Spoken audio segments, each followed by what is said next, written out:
Hey all, I wanted to go ahead and go over a couple basic things about the dissertation and how it kind of works here at Grand Canyon University. So I just made a quick presentation. It's not pretty, but I think it'll get the point across and you guys will be able to answer some of your questions, and you can ask me more questions, and I'll try to put up some of these videos throughout the course to answer those questions. So the committee at GCU is a three-person committee consisting of the chair, who is the main person in charge of your dissertation, your methodologist, and your content expert. At Grand Canyon, we assign you your chair and your methodologist, and you need to find your own content expert. There's a list of content experts on the DC network, as well as you can also find one from the community, someone with a PhD or a EDD or a doctorate of another kind in the community that you might know that might be relevant as a content expert for your topic. Now, the way I like to explain the roles of the committee members is that the chair is kind of like the master chef at a restaurant. They're the one who's in charge. They give out all the orders, they set the menu, etc. The methodologist is kind of like a sous chef in the back who's going ahead and putting together the actual dishes that the master chef has asked to be made. And the content expert is essentially kind of like a pastry chef, someone who's going to do some very specific work for you, someone who's very specialized. So I like to think of it that way. The chair ultimately is in charge, but the methodologist is the one who's kind of helping you kind of come up with a recipe that you're going to try and make. And then the content expert is the one who's adding that very special knowledge to your overall project. The dissertation logistics at Grand Canyon kind of follow this order. You guys will be familiar with this, but I wanted to review it quickly. First starts with your 10 strategic points document that you'll begin to start working on in a few classes and in your residency when you go there. And this is kind of an overall outline that kind of shows what you want to go ahead and study and make sure everything is aligned. The prospectus is 5 to 6 pages. It expands on your 10 strategic points. It really helps everyone on your committee to understand, or people who will be potentially on your committee understand what your idea is that you want to write about. And then you move on to your proposal, which is an expansion of your prospectus.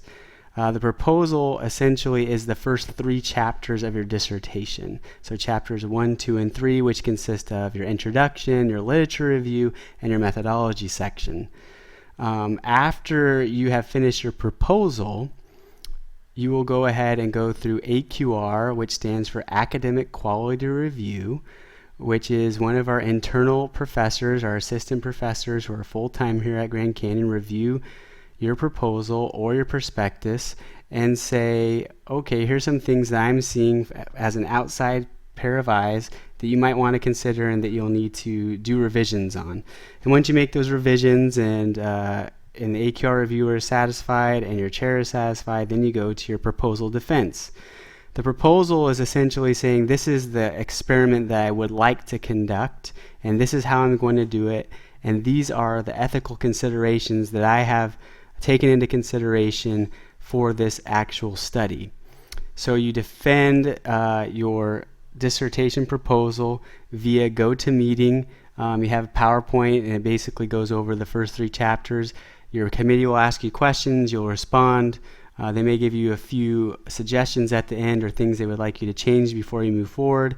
And once you do that, they sign off and you move on to the next part, which is IRB, which stands for Institutional Review Board. And this is the review of the ethical considerations of your actual study to make sure that everything is ethically aligned. Every university and research institution has to have an institutional review board as mandated by the federal government. And as such, you will move through that process. And once you move through the IRB process and have been signed off by the IRB chairperson, you will be able to begin to collect your data. After you collect your data, then you're going to go ahead and come back and analyze it and report the results in Chapter 4. Chapter 4 is the results section, so you're going to go ahead and talk about your results. And chapter 5 then is your discussion of those results. So chapter 4 is just straight reporting of your results and the statistical analysis, if applicable, in a quantitative study, or the way you coded things in a qualitative study, for example. And then in 5, you're actually expounding on those and connecting those results that you found back to your chapter 2 literature review. After you're finished with your chapters 4 and 5 and you have your whole dissertations, chapters 1 through 5, you go through a final AQR process, which is just where they're checking mostly just chapters 4 and 5 to make sure your analysis was correct and was done in a methodologically sound way. And then you're going to go through your defense again for your final dissertation. They may give you some things to fix your committee, and you'll move forward with that after doing some revisions. You'll go through form and format to make sure APA and that you're following all the templates. And after that, you get the dean's signature and publish your dissertation on ProQuest. One thing to keep in mind is the dissertation process is iterative. It keeps coming back to you for revisions lots and lots of times. That's normal. Everybody has to go through this process. You also need to make sure that as you're going into the dissertation process, you're ready to receive a lot of critical feedback, and that's okay because people are trying to help you make your dissertation better. Just a quick overview that I thought might be helpful is if we looked at how the dissertation fits together in a visual representation. The dissertation process starts broad in chapters 1, like a funnel coming down like so.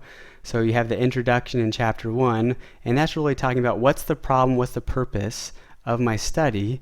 So that's chapter 1, very broad. And then you're narrowing down in your literature review and you're saying, what do we already know about this problem? How is it supporting the design that I have chosen for my study? And what are the gaps that I'm feeling in this literature review? So that's chapter 2.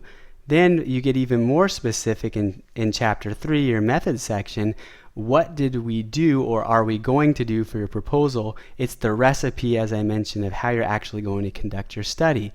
Then after your proposal, which is the first 3 chapters, and you've made it through data collection, you're going to write chapters 4 and 5, and you're going to start expanding out again. You're starting very narrow again, just reporting the results. What did you find? This short and boring.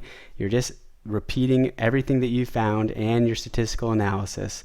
Then you're going to chapter 5, and you're discussing what you have found in your findings and results, and tying it back to the literature review and making some conclusions at the end of what might need to be conducted further down the road as far as further research or limitations that you had, etc., etc.